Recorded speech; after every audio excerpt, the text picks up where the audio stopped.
Ada sebuah buku lama yang menarik untuk kita kupas ulang. Buku tersebut berjudul How to Swim with the Shark Without Being Eaten Alive, yang kalau diterjemahkan secara bebas adalah bagaimana bisa berenang dengan hiu tanpa dimakan hidup-hidup. Arti sebenarnya dalam buku tersebut adalah perusahaan raksasa atau kapitalis atau individu kapitalis yang punya nickname sebagai shark. Shark itu adalah binatang yang haus darah, kejam, tega, melakukan hostile takeover, pengambilan alihan paksa tanpa belas kasihan pada pemilik lama. Kita semua tahu di negara demokrasi yang mengambil sistem liberal seperti Amerika, berkali-kali kita menyebutkan bahwa Amerika adalah negara swasta, sehingga kendali ekonomi semuanya dipegang swasta. Karena mengadopsi pasar bebas, maka siapa yang kuat dia yang menang. Hukum rimba yang dipakai. Di sini saya tidak setuju. Negara harus turun tangan. Bukan free market yang dipromosikan karena hukum rimba, tetapi fair market karena berdasar kesamaan peluang dan win-win solution. Kita lanjut ke pasar kapitalis liberal yang bebas. Karena mereka kuat, mereka bisa makan perusahaan-perusahaan kecil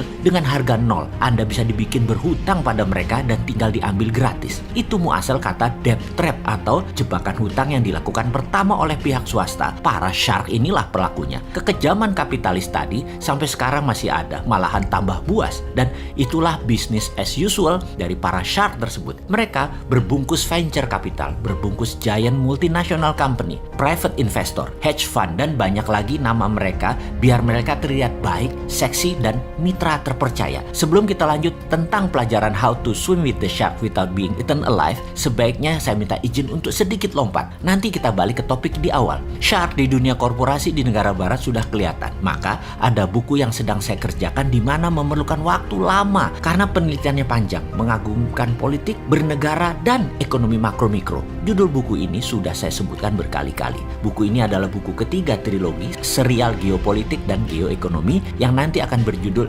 Redraw Maps. Dengan tagline kecil di bawahnya adalah Mari Bung Rebut Kembali. Dan ada second tagline, yaitu bagaimana berenang dengan Amerika dan Tiongkok tanpa Indonesia dimakan hidup-hidup. Agak nyeleneh judulnya, karena saya menganggap Indonesia saat ini sudah dimakan hidup-hidup oleh keduanya selama 7 presiden. Maaf sekali ya, maaf. Ini sebuah tulisan berdasarkan studi panjang, 3 tahun hingga saat ini. Oke, kita tidak membahas bukunya, namun informasi kali ini kita akan memberikan pemahaman dasar bernegara ala Forza Panarata, yaitu nawacitanya Mardigo Nation. Kita nomor 1 itu anti negara berbisnis. Jadi kita anti BUMN. Jelas, dan kita tegaskan sekali lagi. Kita sangat mendukung swasta, terutama bottom of pyramid, UKM, buruh, dan petani. Kita juga tegaskan kita mendukung fair trade, pasar yang adil, bukan pasar bebas yang pakai hukum rimba. Di mana shark pasti ada, namun memakan yang kecil dan lemah tidak semudah itu karena dilindungi peraturan atau kebijakan negara. Shark Indonesia akan kita bantu memakan perusahaan di luar Indonesia dan milik asing. Dan itulah yang namanya hacking growth bernegara ala nawacita Forza Panarata.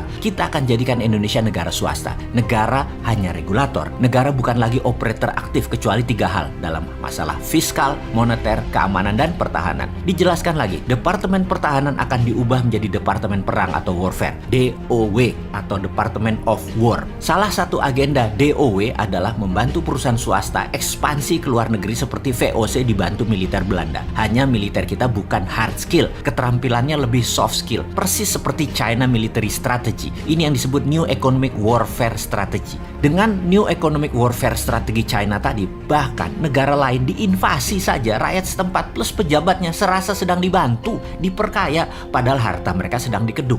Itulah military soft power yang saat ini diperlakukan oleh China. Dan banyak yang tidak mengerti hal beginian. Tapi nggak apa-apalah, udah kejadian. Kita kembali ke sejarah VOC yang kalau kekayaannya dijumlah sama dengan kekayaan Amazon, ditambah Facebook, ditambah Google, ditambah Microsoft. Dan itu adalah kekayaan VOC.